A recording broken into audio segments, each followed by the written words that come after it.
আসসালামু আলাইকুম। আমরা এখন দাঁড়িয়ে আছি হাওরের প্রবেশদ্বারকে তো পাটুলি ফেরিঘাটে। পাটুলি ফেরিঘাট মূলত কয়েকটি কারণে খুবই গুরুত্বপূর্ণ এবং বিখ্যাত। কিশোরগঞ্জের মধ্যে পাটুলি ঘাট অত্যন্ত গুরুত্বপূর্ণ, তার প্রধান কারণ হচ্ছে কিশোরগঞ্জের হাওর প্রদর্শিত তিনটি থানা হচ্ছে ইটনা মিডিয়াম ও নষ্টগ্রাম। এই ইটনা মিডিয়াম ও নষ্টগ্রামে যাওয়ার জন্য প্রধান যে প্রবেশদ্বার সেটি হচ্ছে এই পাটুলি ঘাট।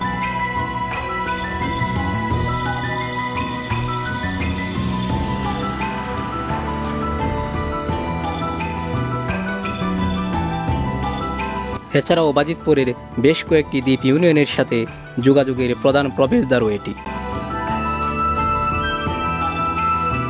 2023 সালে এখানে প্রথম ফেরি চলাচল শুরু হলে ঘাটের গুরুত্ব আরও অনেক বেড়ে যায়।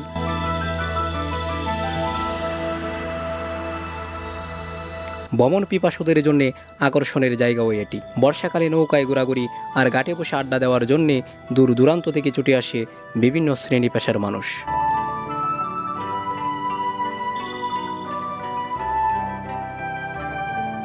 ঘাটে বসে নদীর সৌন্দর্য উপভোগ করার জন্য রয়েছে পানির উপর ভাসমান বিভিন্ন দৃষ্টিনন্দন রেস্টুরেন্ট। সেসব রেস্টুরেন্টে নদীর মিঠা পানির মাছের বিভিন্ন ধরনের খাবার পাওয়া যায়।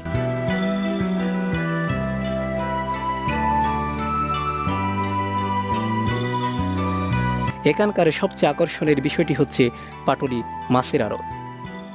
নানান প্রজাতির সামুদ্রিক মাছ এখানে পাওয়া যায় হরহামেশাই। খুচরা কিংবা পাইকারিভাবে এখান থেকে মাছ কেনা যায়। অতঃপর সেই মাছ দেশের বিভিন্ন স্থানে পৌঁছে যায় বিভিন্ন পাইকারিদের মাধ্যমে। বর্ষাকাল আসলেই জেলেরা সার্বক্ষণিক ব্যস্ত থাকে মাছ ধরায়। এখানকার মানুষের প্রধান জীবিকার উৎস হচ্ছে মাছ ধরা। তাই তো সকালের সূর্য পূর্ব আকাশে উদিত হতে না হতেই জেলেরা বীর করে মাছের আড়তে মাছ নিয়ে। পাইকাররাও দূর দূরান্ত থেকে ছুটে আসে সেই মাছ কেনার জন্যে।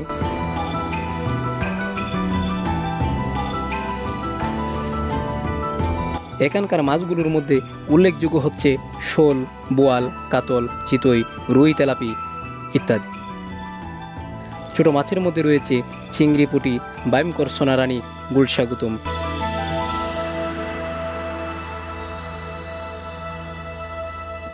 নদীর মিঠা পানির এসব মাছ দেশের বিভিন্ন মানুষের মন কেড়েছে বহু আগে।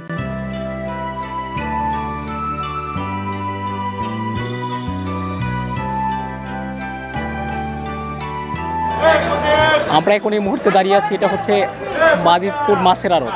বাজিতপুরের বিখ্যাত মাছের আড়তে আমরা আছি। এখানকার মাছ কেনার দৃশ্যটিও চোখে পড়ার মতো। আমরা মাছ কিনতে যেয়ে অনেকের সাথেই কথা বলেছিলাম, তাদের মতামত জানতে চেয়েছিলাম। মাছ কেনার জন্য খুব দূরে আসলে এখানে খুব ভালো মানের মাছ পাওয়া যায়। খুব সুলভ মূল্যে ভালো মাছ পাওয়ার জন্য খুব দূরে আসতে হয় এখানে।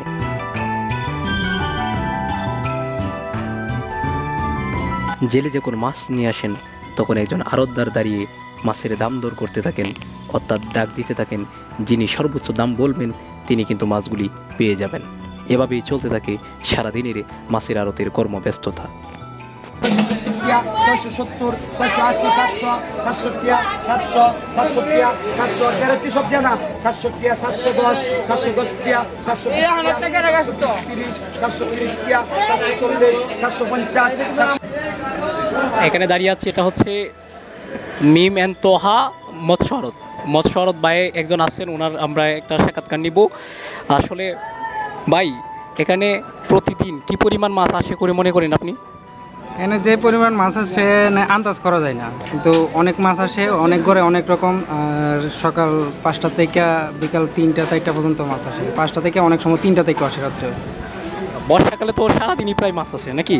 আচ্ছা, বর্ষাকাল ছাড়া কি পরিমাণ মাছ আসে? তখন অল্প অল্প অল্প অল্প আসে আর কি। এত অল্প অল্প। বর্ষাকালে অতিরিক্ত আর তখন একটু কম আসে।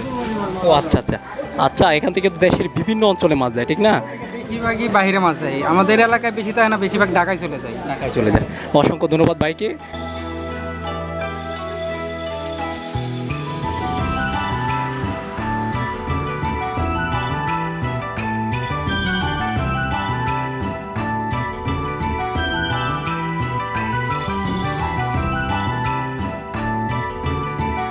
মাছের আড়ত ছাড়াও এখানে রয়েছে জাহাজ মেরামতের জন্য বিভিন্ন শিল্প কারখানা। সেসব শিল্প কারখানায় জাহাজ মেরামতের কাজ চলে দিবারাত্রি।